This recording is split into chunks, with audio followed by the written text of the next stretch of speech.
नमस्कार, मैं हूं राज और आप देख रहे हैं प्योर पॉलिटिक्स। दिल्ली के विधानसभा चुनाव के साथ साथ उत्तर प्रदेश में एक विधानसभा का उपचुनाव भी हुआ। अब भले ही वो सिर्फ एक उपचुनाव है जिसके परिणाम से सरकार की स्थिरता को कोई फर्क नहीं पड़ेगा, लेकिन इसके बावजूद यह उपचुनाव उत्तर प्रदेश के मुख्यमंत्री योगी आदित्यनाथ और समाजवादी पार्टी के प्रमुख अखिलेश यादव के लिए प्रतिष्ठा का प्रश्न बन गया है और इस पर पूरे देश की भी नज़र है। जी हाँ, मैं बात कर रहा हूँ मिल्कीपुर विधानसभा उपचुनाव की। अब ये जो मिल्कीपुर विधानसभा है ये फैजाबाद लोकसभा क्षेत्र के अंदर आता है। फैजाबाद जो लोकसभा का जो कॉन्स्टिट्यूएंसी है उसमें 5 विधानसभाएं आती हैं, उनमें से एक मिल्कीपुर भी है। और 2022 में अवधेश प्रसाद समाजवादी पार्टी के टिकट पर मिल्कीपुर से विधानसभा का चुनाव जीते थे। उसके बाद वो 2024 में लोकसभा का चुनाव लड़े फैजाबाद से और वो जीत गए, जो कि एक बहुत बड़ी जीत थी। तो चूंकि वो लोकसभा पहुंच गए तो उनको इस्तीफा देना पड़ा वहाँ से और मिल्कीपुर से, और अब जाकर के मिल्कीपुर का उपचुनाव हुआ है। दिल्ली के विधानसभा चुनाव जिस दिन हुए उसी दिन वहाँ भी वोट पड़े इस उपचुनाव के लिए। सवाल ये है कि ये उपचुनाव इतना महत्वपूर्ण आखिर क्यों बन गया है? एक उपचुनाव है, सरकार तो इससे बनेगी या बिगड़ेगी नहीं। स्वयं योगी आदित्यनाथ ने 6 से 7 बार इस विधानसभा चुनाव का दौरा किया। अखिलेश यादव भी वहां लगे रहे। आखिर क्यों? देखिए, मिल्कीपुर का उपचुनाव महत्वपूर्ण इसलिए हो जाता है क्योंकि ये फैजाबाद लोकसभा के अंदर आता है, जैसा मैंने आपको बताया, और ये वही फैजाबाद लोकसभा कॉन्स्टिट्यूएंसी है जिसके अंदर अयोध्या की विधानसभा सीट भी आती है। 2024 के लोकसभा चुनाव में जब से भाजपा फैजाबाद की सीट हारी है तब से पार्टी में एक बेचैनी है।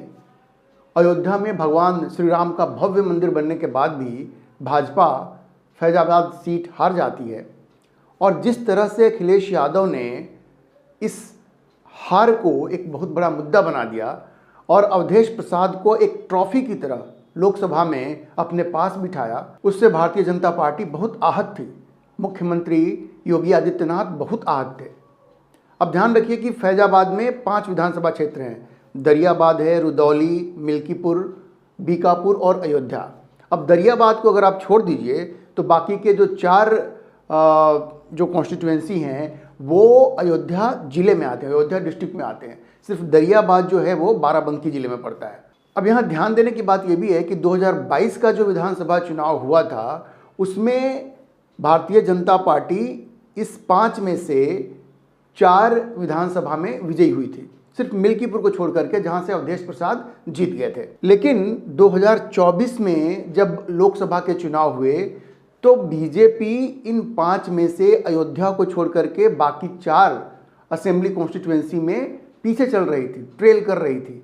समाजवादी पार्टी उससे आगे थी। मतलब इतना माहौल बदल गया था 2022 से 2024 के बीच में। और चूंकि भारतीय जनता पार्टी अयोध्या को छोड़ करके बाकी 4 कॉन्स्टिट्यूएंसी में पीछे चल रही थी तो ये सीट अवधेश प्रसाद जीत गए और भारतीय जनता पार्टी को फैजाबाद में हार का मुंह देखना पड़ा। तो भारतीय जनता पार्टी को ऐसा लगता है कि अब ये मौका है, ये उपचुनाव उनके लिए मौका है जब फैजाबाद में हुए हार का समाजवादी पार्टी से बदला लिया जा सके। और ये वजह है कि भाजपा और मुख्यमंत्री योगी आदित्यनाथ मिल्कीपुर के इस उपचुनाव को जीतने में कोई कसर नहीं छोड़ना चाहते थे। देखिए, वैसे लोकसभा चुनावों में जिस तरह की सफलता अखिलेश यादव को मिली थी, 37 सीटों पर उनको सफलता मिली थी, लेकिन उसको पार्टी बरकरार नहीं रख पाई। और आप ये कह सकते हैं कि उसके बाद अखिलेश यादव की पार्टी उत्तर प्रदेश में ऐसा लग रहा है कि ढलान पर है, जैसा कि हाल में हुए उपचुनाव इशारा करते हैं। अब देखिए, लोकसभा चुनावों के बाद विधानसभा के जिन 9 सीटों के लिए उपचुनाव हुए उनमें से 7 पर भाजपा और उसके सहयोगी आरएलडी की जीत हुई। समाजवादी पार्टी सिर्फ 2 सीट जीत पाई। अच्छा, इसी उपचुनाव में कुंदरकी के परिणाम भी चौंकाने वाले थे, क्योंकि कुंदरकी में 60% से भी ज़्यादा मुस्लिम मतदाता हैं, लेकिन फिर भी वहाँ के भाजपा प्रत्याशी 1,40,000 से ज़्यादा वोट से जीत गए। और ये योगी आदित्यनाथ के लिए बहुत बड़ी जीत थी। और इसका मतलब ये भी था कि वहाँ मुसलमानों ने भी भारतीय जनता पार्टी के लिए बड़ी संख्या में वोट किया। वैसे आप अगर ये सोचें कि 2024 के चुनाव में भाजपा उत्तर प्रदेश में क्यों हारी, तो वैसे तो उसके बहुत सारे कारण थे। कार्यकर्ताओं का अति आत्मविश्वास था, उनको लगता था मोदी के नाम पे तो वोट मिल ही जाएगा। ऊपर से विपक्ष ने ये कह दिया कि संविधान की रक्षा सबसे बड़ा मुद्दा है, क्योंकि ये संविधान को बदल देंगे। जो 400 पार का नारा दिया था भारतीय जनता पार्टी ने, तो उन्होंने इसको एक बड़ा मुद्दा बना दिया। और जो समाज में जो दलित वर्ग थे उनके पास जाकर के उनको समझाया कि ये तो आपके सारे अधिकार छीन लेंगे। तो ये सब मुद्दे तो थे ही, लेकिन इन सबसे बड़ा एक मुद्दा ये भी था कि मुख्यमंत्री योगी आदित्यनाथ को उनकी ही पार्टी ने लोकसभा के चुनाव में साइडलाइन कर दिया था। तो योगी आदित्यनाथ को भी जो उत्साह दिखाना चाहिए था उन्होंने भी नहीं दिखाया होगा। अब कहते हैं कि ये सब अमित शाह के इशारे पर हुआ, क्योंकि एक तरह से भारतीय जनता पार्टी के अंदर पोस्ट मोदी सिनेरियो को लेकर के एक टसल चल रहा है, लेकिन इसका कोई प्रमाण नहीं है। अब कहने के लिए लोग ये कहते हैं कि अमित शाह को ऐसा लगता है कि अगर उन्हें मोदी के बाद प्रधानमंत्री बनना है तो उत्तर प्रदेश में कोई ऐसा व्यक्ति होना चाहिए मुख्यमंत्री की कुर्सी पे जो उनको फॉलो करे, उनके इशारे पर काम करे। और उनको लगता है कि शायद योगी आदित्यनाथ वो व्यक्ति नहीं है, और उनको ये भी लगता है कि शायद योगी आदित्यनाथ स्वयं प्रधानमंत्री बनना चाहते हैं। तो ये सारी बातें मीडिया में आई हैं, हालांकि इसका कोई प्रमाण नहीं है। लेकिन जिस तरह से योगी आदित्यनाथ को लोकसभा के चुनाव में साइडलाइन किया गया, इससे कई तरह की बातें होने लगी। और उनमें एक बात ये भी है, खैर जो भी हो, वजह जो भी हो, फैक्ट यही था कि योगी आदित्यनाथ को लोकसभा के चुनाव में पार्टी ने साइडलाइन कर दिया था, और उसका परिणाम पार्टी को देखने को मिला।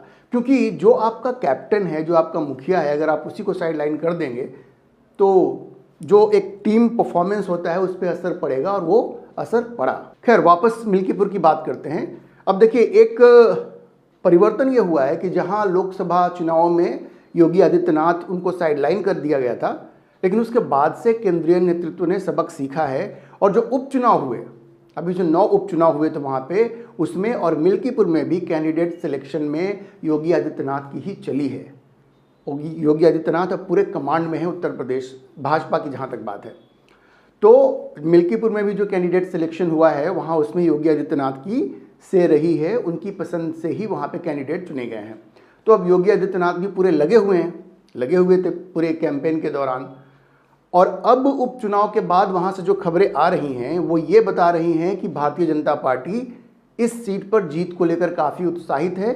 और जो वहाँ की राजनीति पर नज़र रखते हैं, जिनमें वरिष्ठ पत्रकार हैं, राजनीतिक विश्लेषक हैं, उनका ये मानना है कि भाजपा इस सीट को बड़े ही आराम से जीत रही है, और जीत का मार्जिन भी अच्छा खासा होगा। ये वहाँ के जो विश्लेषक हैं, जो राजनीति पर नज़र रखते हैं, उनका मानना है, वहाँ के वरिष्ठ पत्रकारों का मानना है। अब देखिए, अखिलेश यादव को शायद ये संकेत मतदान के पहले से ही मिल रहा था, क्योंकि वो लगातार कई तरह की शिकायतें कर रहे हैं। अधिकारियों की जाति पर सवाल उठा रहे थे।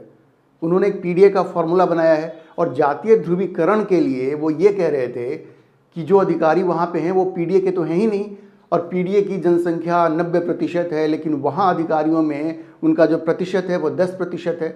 मतलब जातीय ध्रुवीकरण की उन्होंने पूरी कोशिश की। अखिलेश यादव ने जातीय ध्रुवीकरण की मिल्कीपुर में पूरी कोशिश की, लेकिन वहाँ से जो खबर आ रही है वो ये बता रही है कि अखिलेश यादव की जातीय ध्रुवीकरण की ये सारी कोशिशें सफल नहीं हो पाई हैं। अब अगर वैसे एक बार जातीय समीकरण को देखें तो वहाँ कुल मतदाताओं की संख्या लगभग 3,58,000 है। ऐसा माना जाता है कि इसमें सबसे अधिक अनुसूचित जाति और फिर दूसरे नंबर पर पिछड़े वर्ग के बैकवर्ड कास्ट जो हैं वहाँ के वोटर हैं। अब यहाँ के अनुसूचित जाति वर्ग में पासी समाज और ओबीसी में यादव ये सबसे प्रभावी हैं। अब एक अनुमान है कि वहाँ तकरीबन 1.25 लाख दलित हैं, जिनमें पासी बिरादरी के वोट ही करीब 55,000 है। इसके अलावा 30,000 मुस्लिम हैं और 55,000 यादवों की तादाद है। इसके अलावा मिल्कीपुर में सवर्ण बिरादरी में ब्राह्मण समाज के 60,000 मतदाता हैं। क्षत्रियों और वैश्य समुदाय की आबादी 25,000 और 20,000, मतलब क्षत्रिय तकरीबन 25,000 और वैश्य तकरीबन 20,000 हैं। दूसरी जातियों में कोयरी 20,000 हैं, चौरसिया 18,000 हैं, पाल और मौर्य बिरादरी भी वहाँ पे अच्छी खासी संख्या में है। अब इंटरेस्टिंग ये है कि भारतीय जनता पार्टी और समाजवादी पार्टी दोनों के कैंडिडेट इस बार पासी समुदाय से ही हैं। अवधेश प्रसाद भी इसी समुदाय से आते हैं, और पिछली बार पूरे पासी समाज ने अवधेश प्रसाद को खुल करके वोट दिया था। अब इस बार समाजवादी पार्टी से अवधेश प्रसाद के जो बेटे हैं अजीत प्रसाद, वो कैंडिडेट हैं, जबकि भाजपा के चंद्रभान पासवान है जो वहाँ से कैंडिडेट हैं। बहुजन समाज पार्टी यह उपचुनाव नहीं लड़ रही है, और कांग्रेस ने समाजवादी पार्टी को सपोर्ट किया है। वैसे चंद्रशेखर आज़ाद की आज़ाद समाज पार्टी भी यहाँ से चुनाव लड़ रही है और उसके कैंडिडेट भी पारसी समाज से ही आते हैं। मतलब पारसी जो वोट है वो बंटने की पूरी संभावना है, क्योंकि तीनों मुख्य कैंडिडेट वो उसी समाज से आते हैं। अब जैसे मैंने आपको बताया, समाजवादी पार्टी ने जातीय ध्रुवीकरण की पूरी कोशिश की। अवधेश प्रसाद के तो 2 वीडियो भी काफ़ी वायरल हुए। वो एक दलित लड़की के साथ वहाँ जो जाति हुई उस पर वो रोते हुए दिखाई दिए, फिर वो हनुमान चालीसा पढ़ते हुए दिखाई दिए। तो उन्होंने काफ़ी कोशिश की जातीय ध्रुवीकरण की, और अखिलेश यादव तो शुरू से ये कह रहे हैं कि वहाँ के वो अधिकारियों की जाति गिनने लगे कि पीडीए वहाँ पे जो अधिकारी हैं उनमें पीडीए की संख्या ही नहीं है। तो उन्होंने पूरी कोशिश की इसकी, लेकिन जैसा मैंने आपको कहा, खबर ये आ रही है कि भाजपा को हर वर्ग का साथ मिल रहा है। सवर्ण जातियों के साथ भाजपा को पारसी और यादव समुदाय का भी अच्छा खासा वोट मिल रहा है। जी, यादवों का भी वोट भारतीय जनता पार्टी को मिल्कीपुर में मिल रहा है, ऐसी खबर वहाँ से आ रही है। ये भी खबर आ रही है कि कहीं कहीं तो मुस्लिमों ने भी भाजपा को वोट दिया है, ऐसी खबरें आ रही हैं। और जिस तरह से कुंदरकी में भारतीय जनता पार्टी की जीत हुई है, तो इस पे बहुत ज़्यादा आश्चर्य नहीं हो सकता, क्योंकि उत्तर प्रदेश के कई पॉकेट्स में मुसलमान ऐसा लगता है कि थोड़ा डिफरेंटली अलग तरीके से सोच रहे हैं, अलग तरीके से भारतीय जनता पार्टी को देख रहे हैं। और शायद ये जो मिल्कीपुर से जो खबर आ रही है कि कुछ मुसलमानों का वोट अच्छी खासी संख्या में भाजपा को मिला है, तो इन सबों को आप इस नज़रिए से देख सकते हैं कि शायद कुछ परिवर्तन उत्तर प्रदेश में मुसलमानों में हो रहा है। तो ये समाज का हर वर्ग, जो खबरें बता रही हैं, समाज के हर वर्ग से जो भारतीय जनता पार्टी को वोट मिल रहा है या मिला है, तो उसकी वजह ये बताई जा रही है कि बहुत सारे लोगों का ये मानना है कि अयोध्या में भगवान श्री राम का मंदिर बनने के बाद भी फैजाबाद से भाजपा की हार ने अच्छा संदेश नहीं दिया है, और मतदाताओं का एक बड़ा वर्ग जाति से हट करके इस गलती को सुधारना चाहता है। ये एक मुख्य वजह रही है।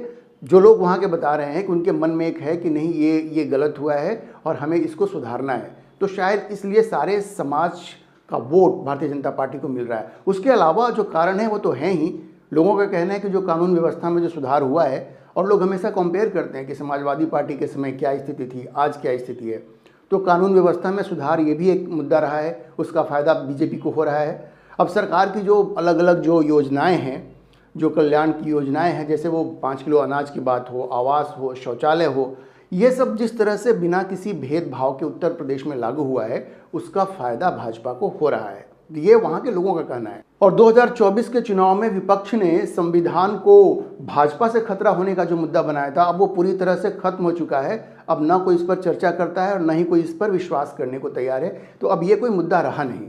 इसलिए जो समाज का जो कमज़ोर तबका है उसका भी वोट भारतीय जनता पार्टी को मिल रहा है, ये वहाँ के लोग कह रहे हैं। देखिए, अगर भारतीय जनता पार्टी ने ये सीट जीती तो इससे योगी आदित्यनाथ का कद प्रदेश में और पार्टी में दोनों जगह मजबूत होगा। 10 उपचुनाव में से भाजपा का स्कोर 8 हो जाएगा, क्योंकि पिछली बार जो 9 उपचुनाव हुए थे उसमें से भारतीय जनता पार्टी ने 6, एक आरएलडी ने जीती थी, मतलब 9 में से 7 जीते थे।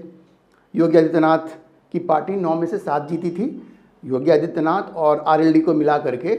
अब अगर इसको उसमें जोड़ दें और अगर मिल्कीपुर से भारतीय जनता पार्टी जीतती है तो स्कोर हो जाएगा 10 में से 8। जैसे मैंने आपको बताया, 2024 में कैंडिडेट सिलेक्शन में योगी जी से नहीं पूछा गया था, लेकिन उपचुनाव में कैंडिडेट सिलेक्शन में उन्हें पूरी छूट दी गई है और योगी आदित्यनाथ ने रिजल्ट डिलीवर करके भी दिखाया पिछले 9 उपचुनाव जो हुए थे उसमें। और अगर ये सीट भी वो जीतते हैं तो उनका कद निश्चित रूप से बढ़ेगा। इस उपचुनाव के परिणाम भी 8 फरवरी को ही आएंगे, जिस दिन दिल्ली विधानसभा के परिणाम आएंगे। तमाम एग्जिट पोल से ही बता रहे हैं कि भारतीय जनता पार्टी 27 सालों के बाद दिल्ली में सत्ता में लौट सकती है। और मिल्कीपुर से जो खबरें आ रही हैं वो भी यही बता रही हैं कि भारतीय जनता पार्टी वहां भी अपना परचम लहरा सकती है। तो अभी के लिए इतना ही। अगर आपको ये वीडियो पसंद आया हो तो आप इसे लाइक करें, शेयर करें और चैनल को सब्सक्राइब करना ना भूलें।